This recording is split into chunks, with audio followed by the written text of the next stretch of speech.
नहीं किया। Hello, good morning. यहाँ से हमारा मेन चालू होता है क्लास एंड सब क्लासेस। जो हम यहाँ देख रहे हैं कि एक में सब क्लासेस, सुपर क्लासेस में की जो टाइप्स होते हैं वो सब क्लासेस होते हैं, डिराइव किए जाते हैं। ठीक है, एक दूसरे की प्रॉपर्टी होती है एक दूसरे में, वही हमारा इनहेरिटेंस कहलाता है ना। मतलब जो भी एक class another classes inherit the property of the super classes. यहाँ पेरेंट और चाइल्ड की बात कर लेते हैं। मेन कौन है? Super classes. अब उसकी जो भी बेस क्लासेस रहेगी तो उन दोनों में एक दूसरे की प्रॉपर्टीज़ रहेगी, ये हमारा इनहेरिटेंस कराता है। फॉर एग्जाम्पल पेरेंट और चाइल्ड, जो भी क्वालिटीज़ पेरेंट्स में है उसकी कुछ क्वालिटीज़ चाइल्ड में भी आती है उनके, मतलब दोनों ने एक दूसरे की प्रॉपर्टीज़ ले रखी है, इसी को हम इनहेरिटेंस बोलेंगे।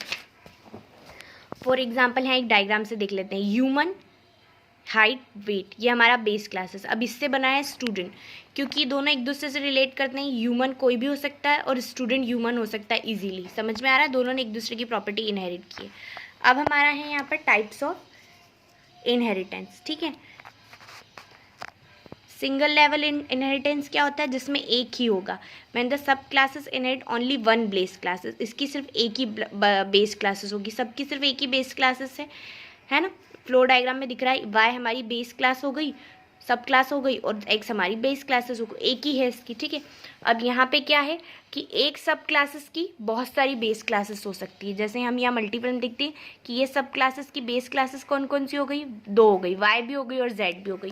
तो ये हमारा क्या कहलाता है? Multi level inheritance. और ये हमारा क्या है? सिंगल, जिसकी सिर्फ एक ही बेस क्लासेस होगी और एक ही सब क्लासेस होगी।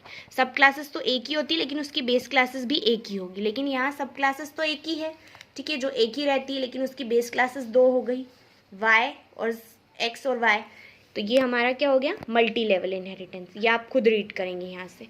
ठीक है, यहाँ मल्टीपल इनहेरिटेंस की बात कर लेते हैं, जिसकी एक, ये भी सेम ऊपर वाली की तरह ही है। व्हेन अ सब classes derive from the multiple base classes, एक सब क्लासेस की मल्टीपल हो गई, ये दो है, दो से ज़्यादा भी रख सकते हो आप। ठीक है, तो ये क्या हो गया? मल्टीपल लेवल इनहेरिटेंस हो गया। ये डेफिनेशन भी लिखना है पर ये आप खुद करोगे, मैं आपको एक्सप्लेन नहीं कर रही हूँ, मैं आपको डायग्राम के थ्रू ईजी वे में एक्सप्लेन कर रही हूँ। ठीक है, हायरार्किकल भी वही होता है हमारा, सेम हायरार्किकल इनहेरिटेंस भी होता है व्हेन मल्टीपल सब classes derive for the single base classes.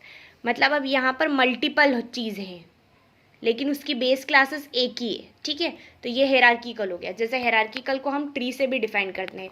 Root हमारा, जड़ तो हमारी नीचे ही रहती है, ठीक है, लेकिन उसके ऊपर तने कितने सारे होते हैं, शाखाएं कितने सारे होते हैं, फूल उस पर ढेर सारे होते हैं, है ना। तो ये हमारा हायरार्किकल फॉर्म हो गया, मतलब एक ट्री के फॉर्म में हो गया। अब हाइब्रिड प्रॉपर्टी क्या होती है? व्हेन सब classes inherit from the multiple base classes and all base classes inherit the one more सब क्लासेस। यहाँ पे हाइब्रिड क्या हो गया? एक है और ये इतने सारी उसकी मेन बहुत सारी बेसिस क्लासेस हो गई जो सब एक दूसरे से कनेक्टेड है, हाइब्रिड कर रखा है, ये हमारी हाइब्रिड क्लासेस होती है। ओके, आया समझ में? अब नेक्स्ट है हमारा एब्स्ट्रैक्ट क्लासेस। ये आप बहुत ध्यान से कीजिएगा, बहुत इंपॉर्टेंट है इनहेरिटेंस। Okay, thank you.